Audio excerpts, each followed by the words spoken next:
Nous nous sommes installés en 1989 sur un verger de pommiers existant. On a essentiellement deux blocs de 3 hectares et demi, un avec fruits à pépins et l'autre avec les fruits à noyaux. On fait à peu près entre 120 000 et 150 000 euros de chiffre d'affaires par an. Aujourd'hui, nous sommes 2 co-gérants. Moi, j'ai amené un peu la touche commerciale, marketing, image, communication et se faire valoir de l'agriculture locale, du locavorisme, on va dire. On va même livrer des corbeilles de fruits en entreprise avec des produits locaux, dont nos pommes. Et ça permet de diversifier aussi le côté de l'exploitation agricole.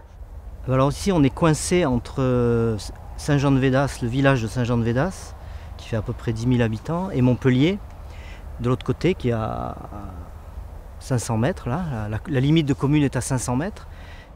Il y a une telle pression foncière, il y a une telle quantité de personnes qui veulent vivre ici dans la région que les agriculteurs, quand ils arrêtent leur activité, s'ils peuvent vendre leur terrain en terrain à bâtir, ils le font. Et voilà. Et petit à petit, il y avait une majorité d'exploitants agricoles. Maintenant, il n'y en a plus que 3 sur 10 000 habitants, alors qu'avant c'était la majorité en 40 ans.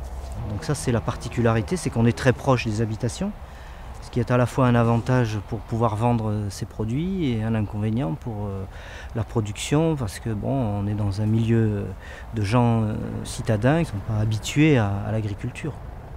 Le fait de traiter, d'avoir les vergers à côté des maisons, il y a des endroits, il y a juste une route qui sépare. Il faut donc faire attention de ne pas gêner les personnes le week-end, par exemple, surtout le week-end. Une fois, il y a quelqu'un qui est venu, j'étais obligé absolument de faire un traitement contre la tavelure.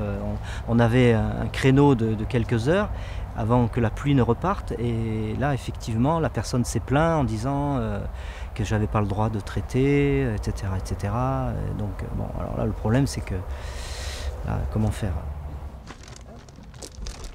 Il y a même l'autre fois une dame qui m'a demandé, elle était enceinte, est-ce qu'elle pouvait manger des fruits, de nos fruits. J'ai dit, mais madame, moi j'ai eu 14 enfants et j'ai pas de problème à avoir donné des fruits de notre exploitation. Ça, c'est vraiment la chose la plus pénible de mon métier. D'être obligé sans arrêt de se justifier des traitements qu'on a le droit de faire, qui sont homologués au niveau européen, français. On va sur la parcelle où on produit les prunes et les pommes. Donc les gens viennent tous les après-midi ramasser leurs pommes ou leurs prunes. C'est un bon revenu pour l'exploitation. Eh bien, vous venez et puis vous choisissez vous-même vos pommes, vous les cueillez vous-même et après vous passez à la pesée. Et voilà, c'est aussi simple que ça. Au lieu de les prendre dans le rayon du supermarché, vous les prenez sur l'arbre. Les avantages d'être en périurbain, effectivement, c'est la commercialisation. C'est-à-dire qu'on est en contact avec le consommateur. Cette politique agricole commune, dictée par nos politiques européens, a été mise en place pour en fait subventionner l'agriculture et on donnait une subvention pour produire plus. Nous, on n'y adhère pas, c'est pour garder une certaine forme de liberté. Voilà. De n'avoir aucun compte à rendre. On ne touche pas la PAC parce qu'avec un technicien, j'ai fait un calcul assez rapide. Bon, il m'a bien fait comprendre que c'était quand même un travail important de papier pour finalement un gain qui n'était pas énorme. Donc je pense que je gagnerai plus d'argent à travailler dans les vergers qu'à aller chercher 1000 ou 2000 euros de primes qui vont me demander beaucoup d'investissement. Et c'est même pas dit que je les ai, les 1000 euros d'ailleurs. La seule aide qu'on a profité ici, c'est des primes à la plantation sur les abricotiers et sur les cerisiers, c'est tout. C'était il y a 25 ans.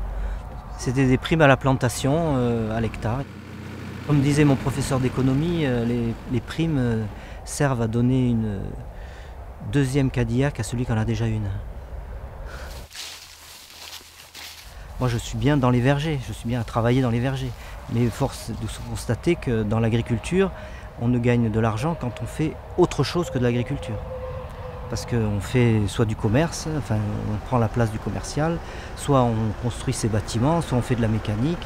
Ça c'est la réalité de l'agriculture. Pour l'instant j'ai pas de successeur dans mes enfants.